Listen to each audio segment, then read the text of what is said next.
Okay, let's get to it. Salvadorian red salsa. And I will put a disclaimer, this is not authentic. This recipe is actually a result of several recipes, and I had to adjust the recipes because I didn't have all of the ingredients to follow the other recipes. I will put the links below from where I got my resources should you want an authentic Salvadorian red salsa. But this is what I'm doing today because I'm making pupusas and I just wanted to try the salsa as best as I could. So here we go. I have 2 tomatoes, a quarter of a bell pepper, a jalapeno, 2 cloves of garlic, some onion. I'm also going to be using a teaspoon of apple cider vinegar, a half teaspoon of dried oregano, and a teaspoon and a half of chicken bouillon powder.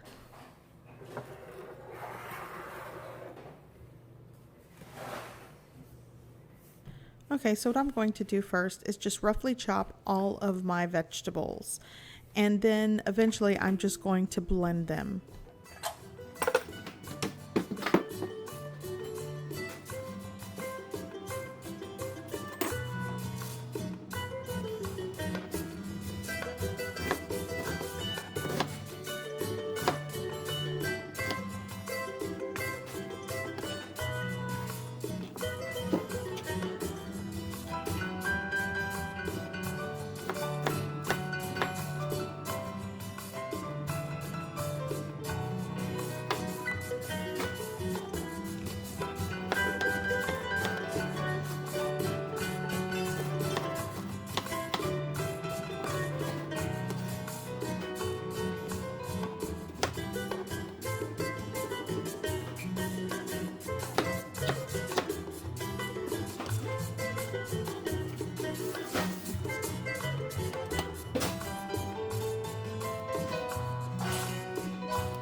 Okay, so now that that is all chopped, I am going to put them into my blender.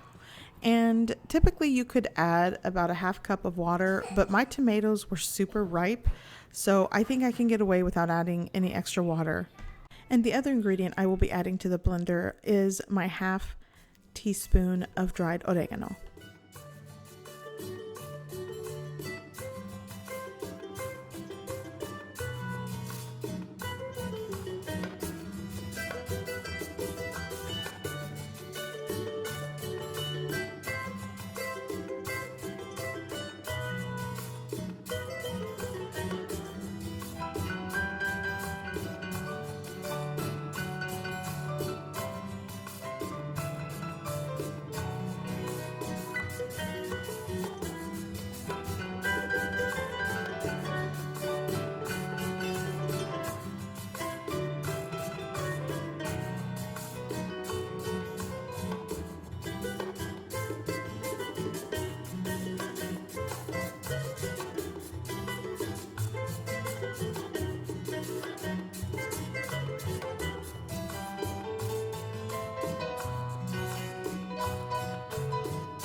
Now that that is all blended, I am going to cook this out in a saucepan, and I will be adding a couple tablespoons of olive oil.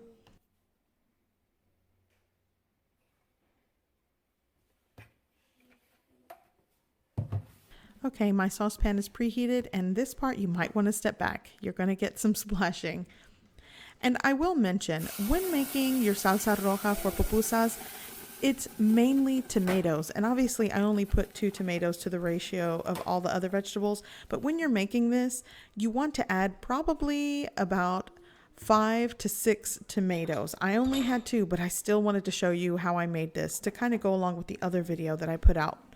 So what I'm going to do next is add my apple cider vinegar and the rest of my seasoning and spices. And you can also add salt to taste after doing this because it's you that's eating it. And if you want it saltier or less salt, so be it. Meanwhile, I need to control my child while I'm cooking. Story of my life. Okay, so basically I'm going to cook this out for about 15 minutes. And as it starts to cook out, you'll notice that it reduces a little bit and the color intensifies thanks to my 2 red tomatoes. Now, if you had more tomato in this recipe, it would definitely be red. So while that's simmering, I think I need to put this little guy down for a nap.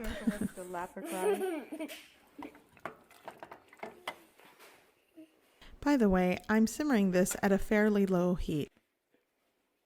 I would like to mention that the recipe for this video will be located in the description box below.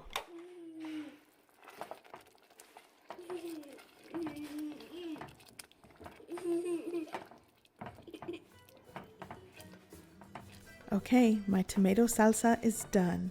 All that's left to do is to pour it over my delicious bean and cheese pupusa.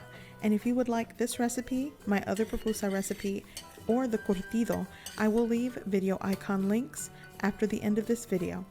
So as usual, I hope you give this recipe a try. I hope you like it, and thanks for watching.